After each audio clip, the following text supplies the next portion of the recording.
I like this film very much. I think it is a really interesting movie, which rather than retreating back into the history of the genre, and you talked about that, about whether or not you would immediately think of this as a zombie picture, because it's actually very much more than that, but actually looks forward. What I like about it the most is that it has a relatively tight budget, 4.4 million, and yet its scope, its ambition is very, very wide. It has a terrific cast. You talked there, obviously, to Gemma Arterton, Paddy Considine, Glenn Close, and Senya Nanua, who is just terrific as Melanie, the girl with all the gifts. And on the one hand, it occupies a world which is kind of post 28 Days Later, but in fact, its concerns are much more of the sort of philosophical bent of, for example, Never Let Me Go, both the book and the film, which I think it has an awful lot in common with. That one, its central characters are young people who are being investigated to discover how much or how little humanity they have. And for that reason, although the film is a genre picture and obviously falls in that horror chiller area, it's philosophically very, very wide-ranging, and also in terms of its scope. Now, there are certain moments, I think, when you can see that the budget constraints are what they are, but when you consider when you consider other films around this budget area, I think it looks terrific. What I was most impressed by was, and I've now seen it a couple of times. First time I went to see it, I didn't know very much about it at all, and I love the fact that at the beginning you really don't know where the film is going. I mean, you talked to Gemma Arterton about this a little bit. You don't really have a sense of which kind of direction is it going to take when there's it's all in an underground bunker. And exactly. You don't know where strapped up. Where are we? How did we get here? How did this all happen? I like that very much. Secondly, I like the fact that the film has a kind of a Cronenbergian attitude toward infection, toward the fungus. What does that mean? Well, Cronenberg always said, and it turns up with characters in his films, a virus is just doing its job. And it's one of those things that the attitude towards infection, this obviously comes from the source, from the screenplay. It's not saying, it's not being simple and straightforward. It's trying to look at a situation from many different sides.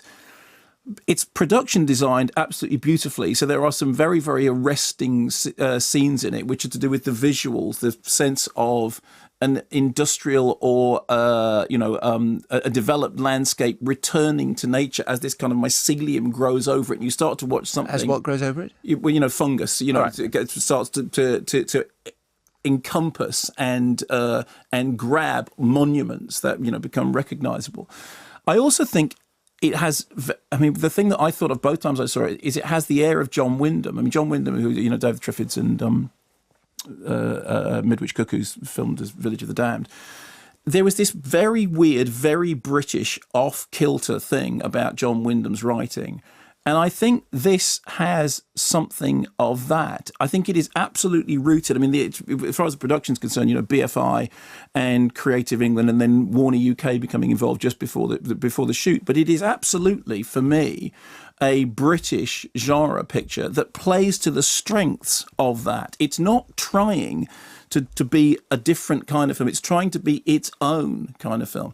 It's also, considering how much of it has to rest on a very young performance, they did brilliantly with Senya Nanua. Absolutely. Her performance is really terrific. It's very nuanced, and it goes between sort of being childlike and being feral and being commanding and being vulnerable, but in fact, that's true all the way through the cast. The way in which the character that Glenn Close plays has, I hate to use that phrase, but has an arc which is apparent through small gesture rather than through large gesture.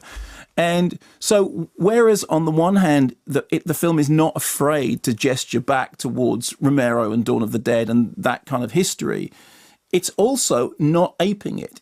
What it's trying to do is to move forward, to engage. It's the brains and brawn thing.